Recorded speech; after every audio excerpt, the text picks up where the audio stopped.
Cool. Actually, Does it look like a halo? it's you should just move a little bit under it. Yeah, actually. Yeah. Okay. Oh, there we go. Perfect. Perfect. You look angelic. Awesome. So, How do you feel about smoking and drinking on the thing? Practically mandatory. I prefer if you did it. Actually, I would encourage you to do that. Again, this isn't so. Baye, look, Yeah. I got like a bone to pick with you. I'm kind of pissed off, frankly. I'm really annoyed because like I wrote this in my review, and people I've gotten crap about this that I have been publicly open about the fact that I cried while I read your book. And I'm really upset about this. So it's not supposed to happen on a book written by a blogger that you're not supposed to. I mean, people cry, but for different reasons. Like, what is this guy doing? You know, the kind of thing is how we usually do it. Your book blew me away, so I really want to. I want to introduce to everybody this awesome book that you wrote anyway. Right. So I mean, first thing I guess. If it makes you feel any better, I cried writing it. I believe it, man. I mean, like I said on my review, I mean, to cry, I've never cried during reading a book before, let alone an ebook, let alone on my freaking iPhone on the toilet. You know, like that it messed with my mind. But it was really, I mean, it was that good. So, I mean, I guess we should explain to everybody what we're talking about. So, Baye here is lived in Japan. What about since about 2002? 2003. 2003. So 7 years. That's a respectable time in Japan. 7-8 years. Yeah. And I'm familiar with your blog and your Twitter, and writes a lot about the experience of. I mean, being black in Japan is, of course. I mean, that's what your experience is. So I guess that comes into a lot of what you write about on your blog, which I must admit I'd seen before, but I didn't feel very familiar with. But when I read your book and the way that your book took me through everything. So, and yeah, I mean, it's a very powerful, very, very entertaining, powerful, really well written book. So the book that we're talking about, anyway, is so you wrote this book and you called it "Hi, my name is Loco and I am a racist." Yeah. So you're a racist black person in Japan, telling stories about your life. So I mean, I know what you mean by that, having read it, of course, but. Yeah, I mean, I guess maybe we could start with that, because the first chapter, it talks about, you go through the definitions of, the different types of racists that there are. And it was kind of interesting. I mean, that in itself is an interesting discussion, and that's not from your blog, right? Actually, I did cover that in the blog. Last year I did a series called "Hi, my name is Loco and I'm a Racist." And in the introduction to that series, I talked about my ideas about racism, and I did break it down to 3 different types of races. Right. And and you classified yourself as a poser, right? Yes. So what is a poser racist? Poser is someone who, let's just say, ought to know better. Yeah. Ought to know better. He has a multicultural background. He has friends from, different races. Some of my best friends. Yes, some of my best friends are white and Japanese and... Yeah. And you really ought to know better, but because of the society we live in, this constant bombardment of stereotypes and ignorances. It's kind of hard to protect yourself, to defend yourself. Sure. Yeah. And eventually your defenses are lowered, and that racism seeps into you, and it just comes out at inopportune moments, and you hear yourself saying something that Yeah. So it's the hypocritical racist, basically, the person who doesn't think of themselves as a racist but kind of lets it slip out every now and then. Which, exactly. I mean, honestly, if anybody's being really honest, I think everybody is at some point, except of course for the people who are openly, defiantly racist all the time. Yeah, that would be the first category. Yeah, that's the first category, the shit kicker category. And then there's the third category, the oblivious racists, which I thought was a really interesting one, because that's very familiar, I think, to anybody who's lived in Japan. That you run into a lot of that kind of people who aren't consciously racist, or even unconsciously, but they just act in a because they're kind of oblivious to the offence or to the sensitivities that they might be harming, right? And that's kind of what you get here. And so they're not maliciously racist, but they kind of inadvertently do things that they don't realize. And that's probably the challenge of a lot of people coming to Japan, I guess. It's a real challenge for them dealing with that, because we're used to the first two types. Yeah. Yeah. I mean, most of the people you run into, they're the kindest people you're ever going to meet. Yeah. The real salt of the earth folks, and they just chock full of these ignorances, and sooner or later it just starts to wear on you, and Sure. well, you know what you're saying. You're categorizing them into one mindset. Right. And that's just the beginning. But this is important though. The book itself, in spite of the title, in spite of the first chapter, it's really not about racism, though, is it? I mean, you get led from that first chapter to think, okay, this is all just going to be talking endlessly about this, and it's really, that's not what it is. Which is what's interesting. It kind of catches you off balance, I think, when you start reading it. It takes that kind of, you set the ground with that, that perspective to have in the back of your head when you're reading, but they're actually like really interesting experiences, contrasting, jumping back and forth between New York and Tokyo. And I love that. For me, as someone in Japan, the Japanese experiences are very familiar, but the New York experiences were really interesting to me, and I love how you intersped them with each other. Well, yeah, life in New York kind of laid the groundwork for who I am today. Yeah. So starting from when I was a child. Right. And yeah, I mean, you had a really interesting, like I was saying to you after I read it, I had no idea about that the school you went to, that those kind of schools existed at that time. But yes, it was a very progressive school, and it was in response to some really egregious racism that was going on at the time, and that was the response. The response was racism to cure racism. Yeah, it was kind of, but at the same time, it was done with a great deal of love. Yeah. And this whole idea of overcoming the challenges that the community faced through education and through caring about those issues, which rather than leaving people to kind of fend for themselves, like it was an effort at building a kind of a community, right?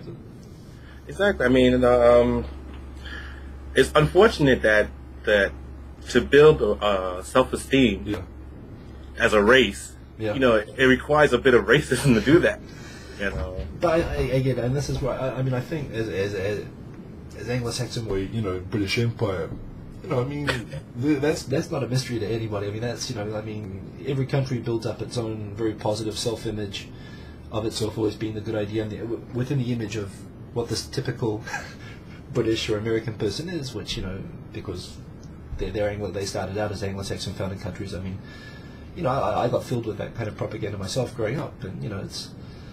Yeah, I mean, people want to have pride in who they are, and they look for that sometimes through history and education. And people unwittingly, education systems are often built up to reinforce those kind of views, and that's where the school that you went to is an interesting, counterpoint to that.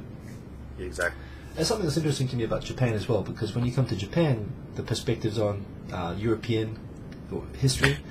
It's kind of complicated, isn't it? Because on the one hand, you've got a country that was very successfully not colonized, and on the other hand, they accept a lot of the worldview that these colonial countries still had, in spite of succeeding and not being colonized. But you get different perspectives anyway. It's like within Japan, and reading your book, I could understand that you were able to have like that dual perspective at the same time within the society that you grew up in. Exactly. Yeah. And that's the thing. There's so many people who come to Japan and they can't get out of their own mindset that they bring with them while they're here, and they're just constantly struggling here with it. Exactly. I think the first series I wrote when I first came here and I started blogging, not when I first came here, but when I first started blogging, was a series I called 10 Ways Not to Go Loco in Yokohama. Yeah. And I think number one was you have to unload that baggage that you came here with. You just got to unload it, because it's not gonna benefit you here at all. Yeah. You need to just get rid of it and find a new you, because the old you is just gonna run into walls everywhere you turn. Yeah, for me, it's always been a pendulum. It's like when I first got here, that was my attitude. My attitude was, check myself at the door. Exactly. Accept everything that you're told, but then you find yourself about to go nuts from going too far in that direction. and then you're like, okay, I've got to get myself back. and then I've been here 13 years, and I'm still doing this all the time. I mean, it's definitely less back and forth than it was, but I'm always trying to find that balance point. I mean, it's great being able to switch back and forth. Right. And definitely, when you first arrive, you have to do that. You have to do, even if it's futile or you know, no matter what walls you will run into, that you will run into, but you've still got to do it, or else. And the longer you stay here, you know, it's gonna you're gonna change. You know, I think at this point, yeah, you're gonna change anyway. So yeah. Resistance is futile. Shogunai. Shogunai. That used to be the most every time I go home, I feel less and less a New Yorker. Really? Yeah. Okay. Well, that's. I feel like New York is becoming a very alien place to me, and I'm wondering how I'm going to be able to adjust if I ever do eventually. Good. I wonder if I'll get used to having to take my computer into the bathroom with me when I go to Starbucks or something like that. It's just.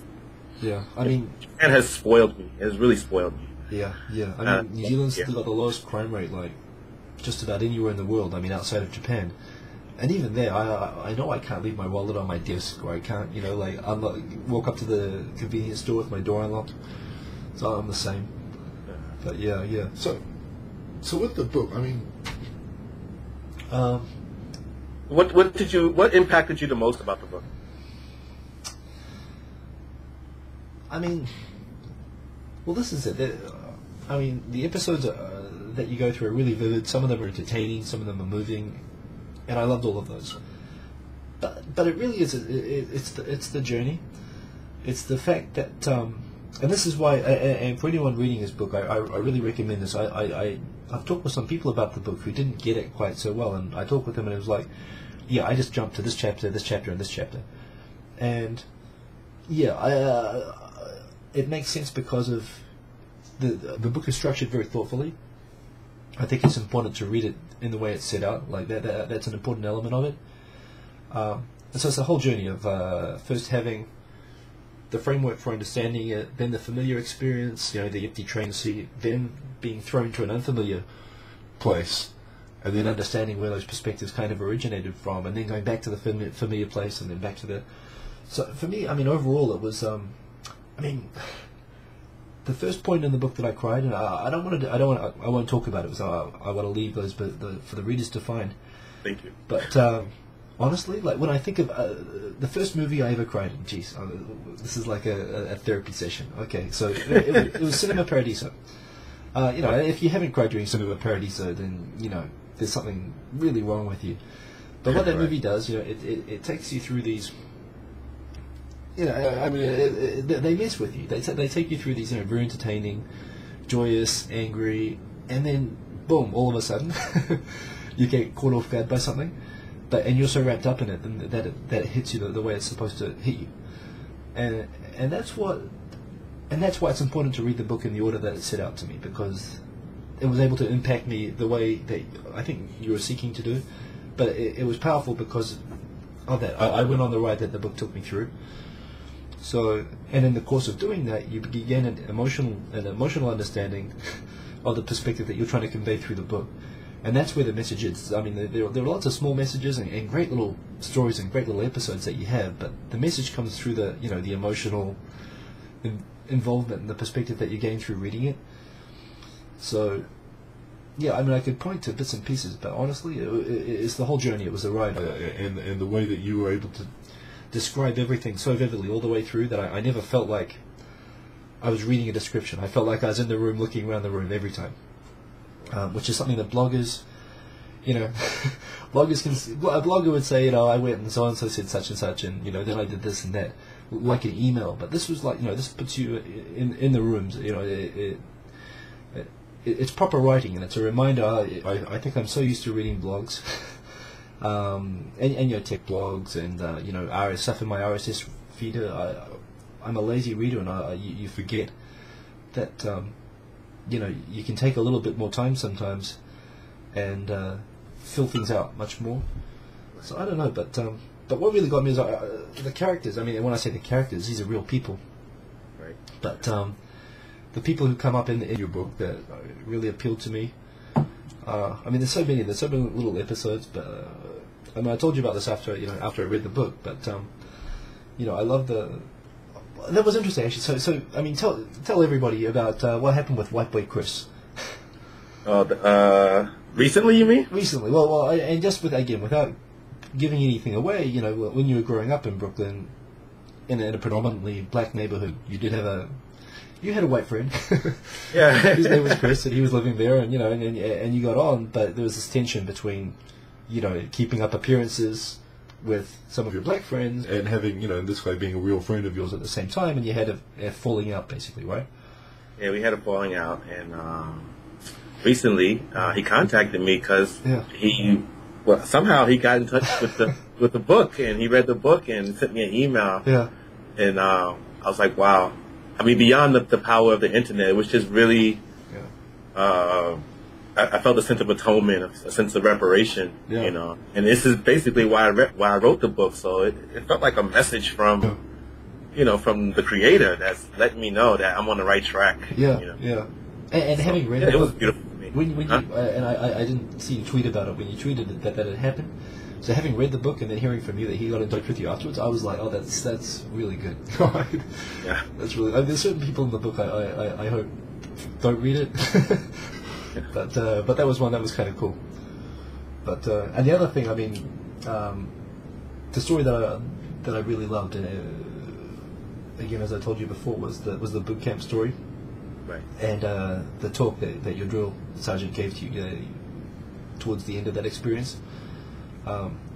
Just because what it revealed about him as a person, it really reminded me a lot of my father for lots of reasons. And that experience was like a lot of experiences that I've had as well. I mean, it's, people don't like to talk about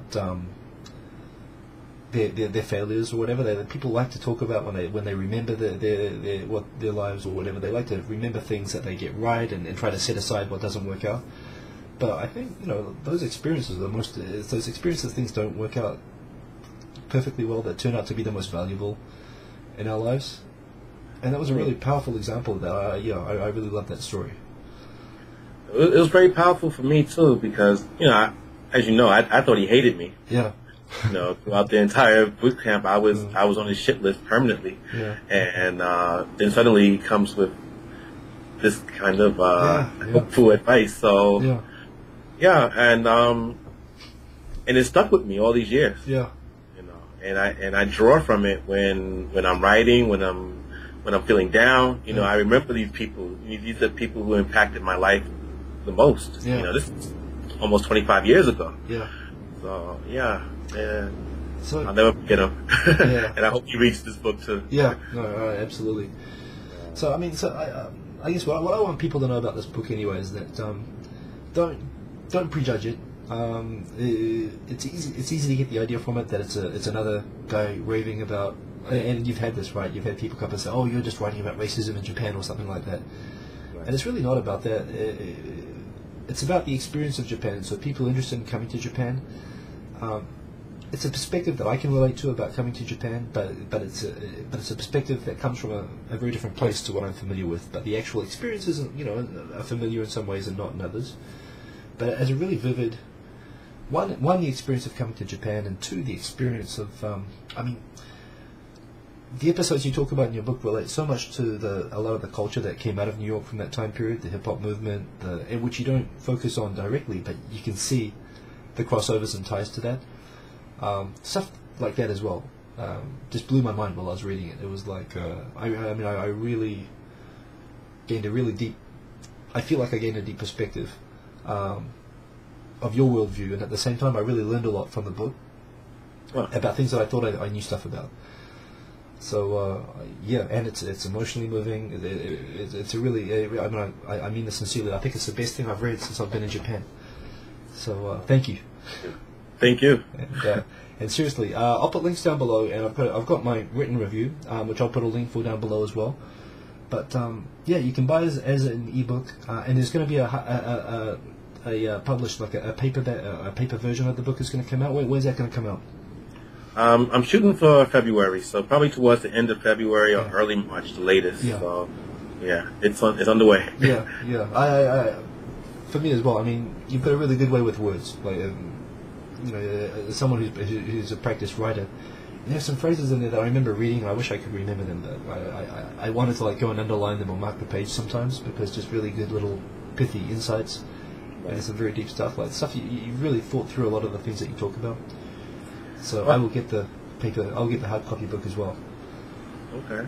Well, appreciate that. Yeah, it's worth it, but you can read the book version of it now, and I tell you, even on an iPhone, it was pretty good. So totally recommend it. And this is so Loco here. He's all over Twitter, Instagram. Got a couple of blogs, right? Yeah. So all the links for how you can find out more about him is below. But if you really want to find out about him, just go straight to the book and start from there. That's what I'd recommend. He's a really great, really interesting guy. I think. You can see he's angelic. You can see the halo above his head. I mean, how could he not be? But yeah. So I'm looking forward to the next chance we have to meet in person. But thanks for coming on and doing this. And I hope that this My pleasure. hope this helps people find your book, because it really is for on all sorts of levels, for understanding not just Japan, but also understanding self and understanding the kind of experience and background that you have. Yeah, it was really good. It blew my mind. I tweeted halfway through reading it. I'm like, dude, you're blowing my mind right now. Yeah. So it was cool. So thank you for that. And go and check out the book. Yeah. Peace.